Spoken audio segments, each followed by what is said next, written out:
एक गांव में सुनीता नाम की बेवा रहती थी। उसका एक राजू नाम का बेटा था। सुनीता का रोजगार का कोई सहारा ना था, इसीलिए वो अपने भाई रमाकांत के घर रहने लगी, जहां वो बर्तन बेचा करती थी। पर सुनीता की भाभी को उसका वहां रहना बिल्कुल भी पसंद नहीं था। दीदी, आप सारा दिन तो घर से बाहर रहती हो, कुछ काम धंधा तो होता नहीं है। घर का सारा काम मुझे ही करना पड़ता है। भाभी, जाने से पहले मैं सारा काम करके तो जाती हूँ। हाँ, करके तो जाती हो, मैं तो यहाँ पर आराम से बैठी रहती हूँ ना। मुझे तो फुर्सत इतनी है कि मैं आराम करते करते थक जाती हूँ। ठीक है भाभी, कल से और ज्यादा काम करूँगी। आपके और राजू के अलावा मेरा है ही कौन? इन दोनों माँ बेटों ने तो मेरा घर में रहना दुश्वार कर दिया है। मुझे तो इनकी शक्ल देख के ही बहुत गुस्सा आता है। अब सुनीता घर के सारे काम खत्म करके बर्तन बेचने जाया करती थी। एक दिन की बात है जब उसका एक भी बर्तन नहीं बिका और वो घर आ गई। दीदी, आज सारे बर्तन वापस ले आई। क्यों, आज कोई बर्तन नहीं बिका क्या? नहीं भाभी, आज कोई बर्तन नहीं बिका। क्यों, सबने बर्तनों में खाना खाना छोड़ दिया है क्या? या किसी से बर्तन साफ नहीं होते हैं तुम्हारी तरह? भाभी, आप ऐसा क्यों कह रही हो? आज बहुत धूप थी, इसीलिए मैं थोड़ा जल्दी आ गई। ये तो तुम्हारे काम ना करने के बहाने हैं। भाभी, आप कहना क्या चाहती हो? साफ साफ कहो, घुमा फिरा कर बात क्यों कर रही हो? साफ साफ शब्दों में तो मैं ये कहना चाहती हूँ कि तुम्हारे बर्तन इसलिए नहीं बिक रहे हैं क्योंकि तुम्हारी बदकिस्मती तुम्हारा बेटा राजू है। जब तक राजू यहाँ रहेगा तो कारोबार का नुकसान ही होता रहेगा। भाभी, आप ये क्या कह रही हो? राजू ही मेरी एक आखिरी आस है। तभी राजू वहाँ आ जाता है। क्या हुआ अम्मी, आप रो क्यों रही हो? कुछ नहीं बेटा, बस तेरी मामी से कुछ बात हो गई थी। वो मामी के पास जाता है। मामी, आप दोनों में बहस क्यों होती रहती है? कुछ नहीं राजू, तुम्हारी अम्मी को बस इतनी फिक्र है कि तुम्हारी पढ़ाई कैसे पूरी होगी। बर्तनों का कारोबार सही से चल नहीं रहा ना। बस इतनी सी बात। देखना, जब मैं बड़ा हो जाऊंगा तो बहुत सारे पैसे कमाऊंगा। मैं तो चाहती हूँ कि तू अभी से पैसे कमाना शुरू कर दे। जब तक तुम बड़े होगे तब तक ढेर सारे पैसे हो जाएंगे। राजू बिना बिके बर्तनों के साथ खेलने लग जाता है और वो उन्हें जोड़कर एक कार बना देता है। तभी उसकी माँ सुनीता वहाँ आ जाती है। अरे राजू, ये तू बर्तनों का क्या कर रहा है? अम्मी देखो, मैंने एक कार बनाई है बर्तनों से। अरे वाह, ये तो बहुत खूबसूरत कार है।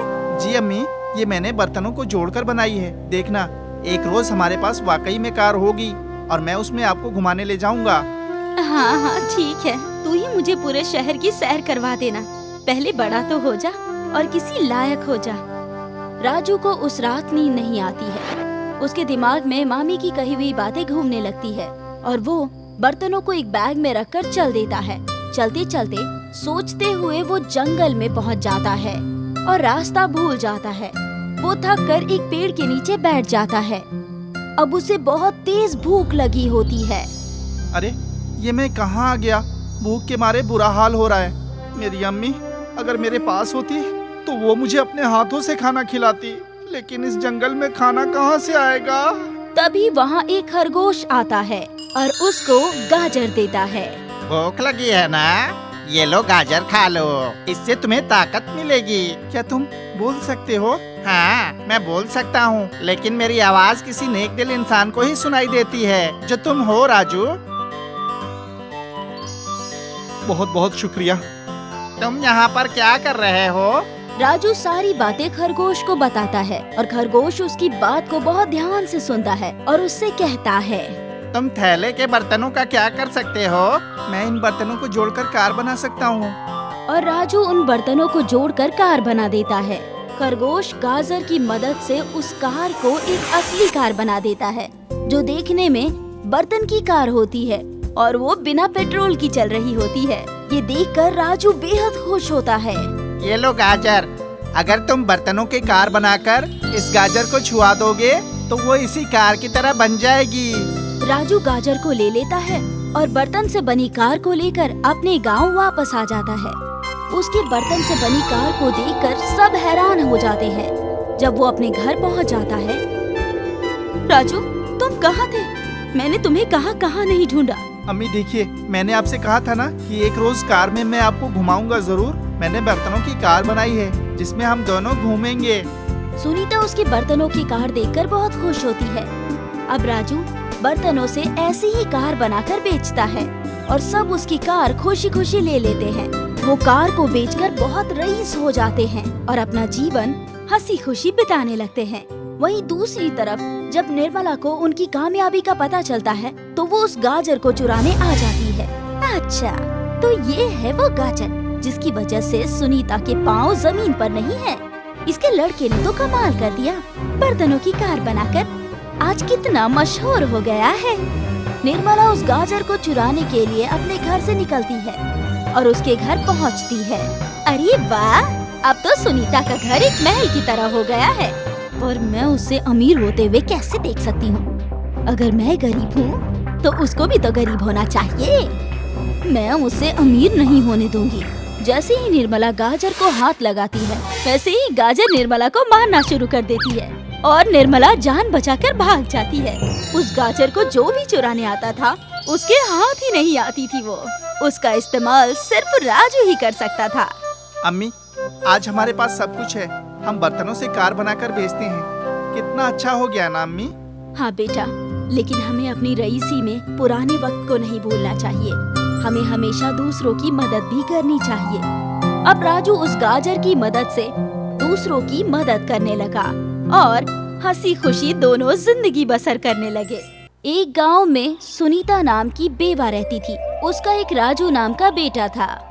सुनीता का रोजगार का कोई सहारा ना था, इसीलिए वो अपने भाई रमाकांत के घर रहने लगी, जहां वो बर्तन बेचा करती थी।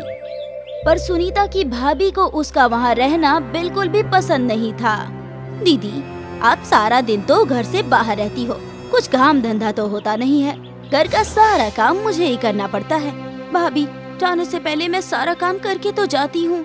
हाँ, करके तो जाती हो, मैं तो यहाँ पर आराम से बैठी रहती हूँ ना। मुझे तो फुर्सत इतनी है कि मैं आराम करते करते थक जाती हूँ। ठीक है भाभी, कल से और ज्यादा काम करूँगी। आपके और राजू के अलावा मेरा है ही कौन?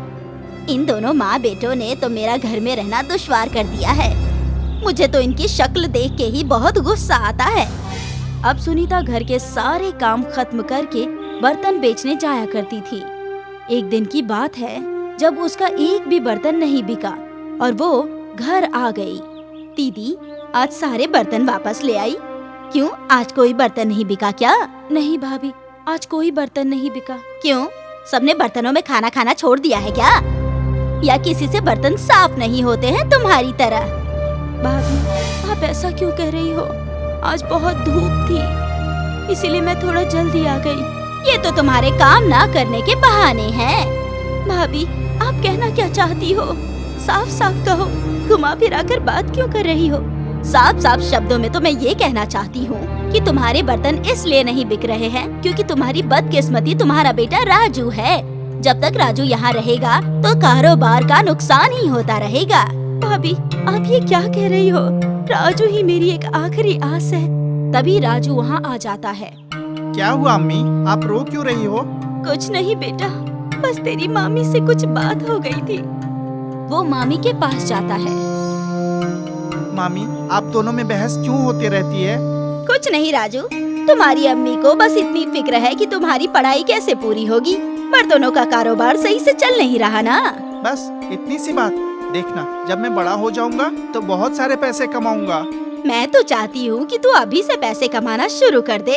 जब तक तुम बड़े होगे तब तक ढेर सारे पैसे हो जाएंगे। राजू बिना बिके बर्तनों के साथ खेलने लग जाता है और वो उन्हें जोड़कर एक कार बना देता है। तभी उसकी माँ सुनीता वहाँ आ जाती है।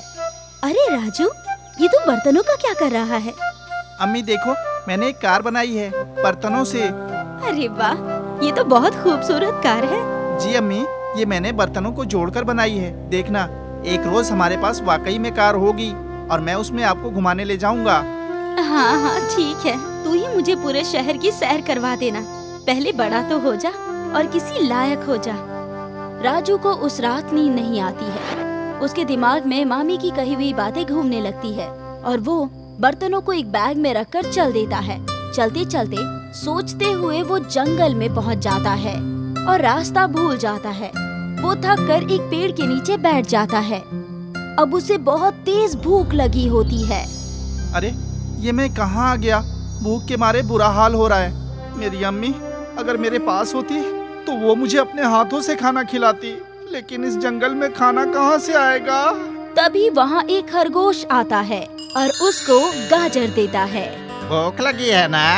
ये लो गाजर खा लो, इससे तुम्हें ताकत मिलेगी। क्या तुम बोल सकते हो? हाँ, मैं बोल सकता हूँ, लेकिन मेरी आवाज किसी नेक दिल इंसान को ही सुनाई देती है, जो तुम हो राजू। बहुत बहुत शुक्रिया। तुम यहाँ पर क्या कर रहे हो? राजू सारी बातें खरगोश को बताता है और खरगोश उसकी बात को बहुत ध्यान से सुनता है और उससे कहता है, तुम थैले के बर्तनों का क्या कर सकते हो? मैं इन बर्तनों को जोड़कर कार बना सकता हूँ। और राजू उन बर्तनों को जोड़कर कार बना देता है। खरगोश गाजर की मदद से उस कार को एक असली कार बना देता है, जो देखने में बर्तन की कार होती है और वो बिना पेट्रोल की चल रही होती है। ये देखकर राजू बेहद खुश होता है। ये लो गाजर, अगर तुम बर्तनों की कार बनाकर इस गाजर को छुआ दोगे तो वो इसी कार की तरह बन जाएगी। राजू गाजर को ले लेता है और बर्तन से बनी कार को लेकर अपने गांव वापस आ जाता है। उसके बर्तन से बनी कार को देखकर सब हैरान हो जाते हैं। जब वो अपने घर पहुंच जाता है, राजू तुम कहाँ थे? मैंने तुम्हें कहाँ नहीं ढूंढा। अम्मी देखिए, मैंने आपसे कहा था ना कि एक रोज कार में मैं आपको घुमाऊंगा जरूर। मैंने बर्तनों की कार बनाई है जिसमें हम दोनों घूमेंगे। सुनीता उसकी बर्तनों की कार देखकर बहुत खुश होती है। अब राजू बर्तनों से ऐसी ही कार बनाकर बेचता है और सब उसकी कार खुशी खुशी ले लेते हैं। वो कार को बेचकर बहुत रईस हो जाते हैं और अपना जीवन हंसी खुशी बिताने लगते हैं। वहीं दूसरी तरफ जब निर्मला को उनकी कामयाबी का पता चलता है तो वो उस गाजर को चुराने आ जाती है। अच्छा, तो ये है वो गाजर जिसकी वजह से सुनीता के पाँव जमीन पर नहीं है। इसके लड़के ने तो कमाल कर दिया, बर्तनों की कार बनाकर आज कितना मशहूर हो गया है। निर्मला उस गाजर को चुराने के लिए अपने घर से निकलती है और उसके घर पहुंचती है। अरे वाह, अब तो सुनीता का घर एक महल की तरह हो गया है और मैं उसे अमीर होते हुए कैसे देख सकती हूँ? अगर मैं गरीब हूँ तो उसको भी तो गरीब होना चाहिए। मैं उसे अमीर नहीं होने दूंगी। जैसे ही निर्मला गाजर को हाथ लगाती है, वैसे ही गाजर निर्मला को मारना शुरू कर देती है और निर्मला जान बचाकर भाग जाती है। उस गाजर को जो भी चुराने आता था उसके हाथ ही नहीं आती थी वो। उसका इस्तेमाल सिर्फ राजू ही कर सकता था। अम्मी, आज हमारे पास सब कुछ है। हम बर्तनों से कार बनाकर बेचते हैं। कितना अच्छा हो गया ना अम्मी? हाँ बेटा, लेकिन हमें अपनी रईसी में पुराने वक्त को नहीं भूलना चाहिए। हमें हमेशा दूसरों की मदद भी करनी चाहिए। अब राजू उस गाजर की मदद से दूसरों की मदद करने लगा और हंसी खुशी दोनों जिंदगी बसर करने लगे।